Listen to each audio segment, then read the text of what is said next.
yaa goobana kaleessa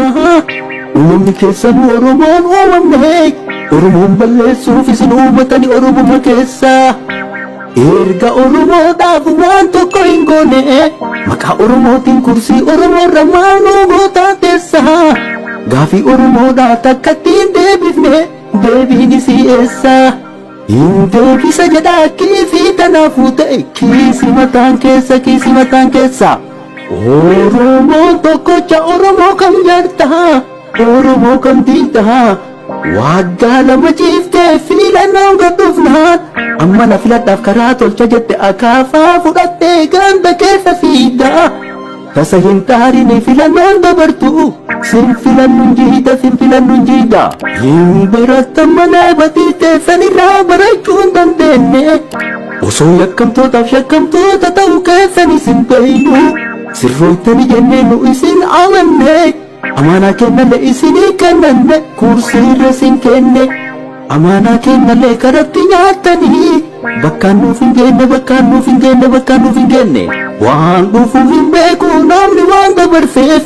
waan dabartan beeyne guddifne gattina akkana nu gootani jennee nuti nayne aadaa wanti buutii dhagaa fuuna jennee buutii lafaa fuunee matarra uf kenne nurraa bu'i jennee barbaachuutti jirra mana jala kenne maaf teennee barbaanna buutii lafa buufnee dhagaa lafaa fuunee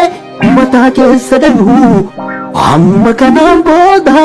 buutii fi bofallee amanuun hin ta'u duuta jenne malee jarri warra biyyee arraabeetiin ka'u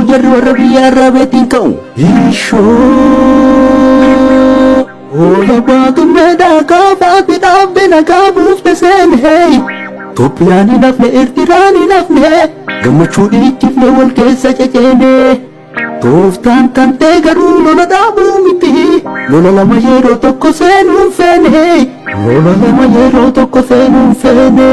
addunyaa dafiitee gargaarsa horiitiif gargaarsa meeshaalee waliin sassaabattee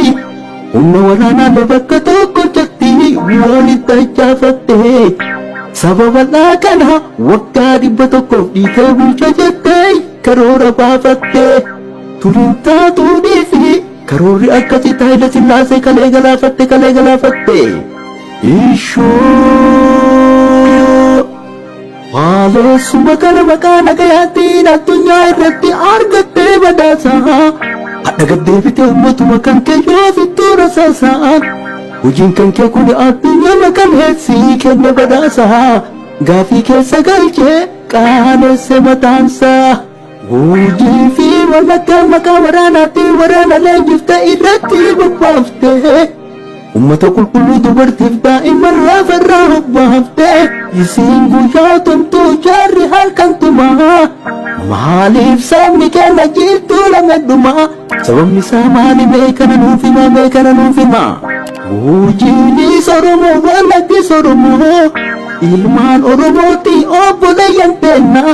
hanga ati jara lafarraa duguute nafxanyoota waliin gara keenya dhuftu maaf teenne si'eeyna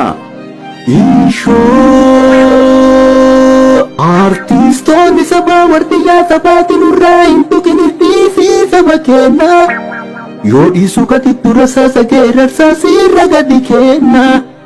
Abiyyoottu loltuu Oromoo bobbaate lafarraa hobbaate jennee maqaa kan kee galmee seenaa keessa dhaloota boruutiif galmeessinee kenna